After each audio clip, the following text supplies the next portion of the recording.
So next topic is that tracing evolutionary relationship. Okay, so tracing evolutionary relationship. So when we try to follow evolutionary relationship, how do we identify characteristics as common? So common characteristics has to be identified. How do we do that?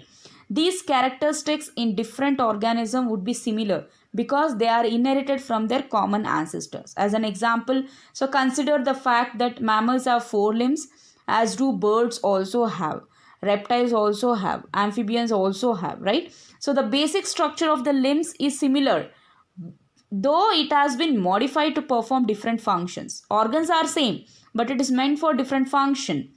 Okay, so in case of vertebrates, okay, so such a homologous characteristics helps to identify an evolutionary relationship between apparently different species. So homologous characters are nothing but same organs but different functions. Okay, same organs but different functions. So even birds are having limbs, even animals also have limbs, but the function is different in case of birds and animals. Birds use it for a flight, right? So however, all similarities simply in organ shape or not necessarily because of common ancestry. Okay, so this type of characteristics are called homologous characteristics. So if you observe in your book, you see homologous organs in case of frog, lizard, bird, human, it is same, but the function is different. So if you consider birds, they use limbs to fly, but humans we use for walking, right? For animals also they use it for movement, that is different, but the organs are same. So totally you have 2 types of organs here. One is homologous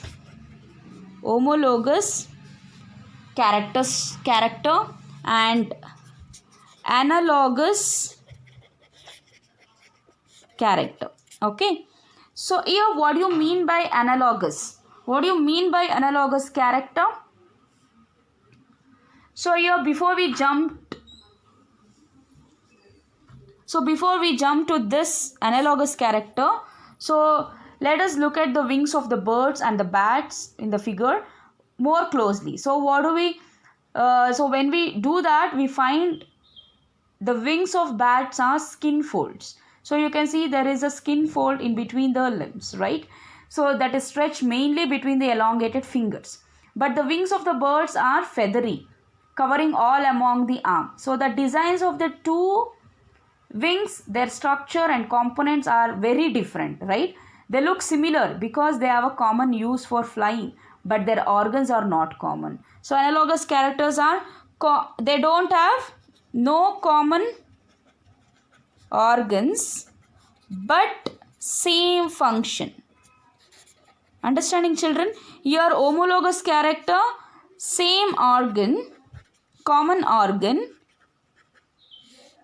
but different function. Where in case of analogous character, they don't have common organ, no common organ, but the function is same. So if you see bat limb, okay, so they have a finger like this. Imagine they have a finger like this. They have a stretched skin in between the fingers like this. Okay, where in case of birds, they have a feathers, right? They have a feathers. The organs are different, but the function is same.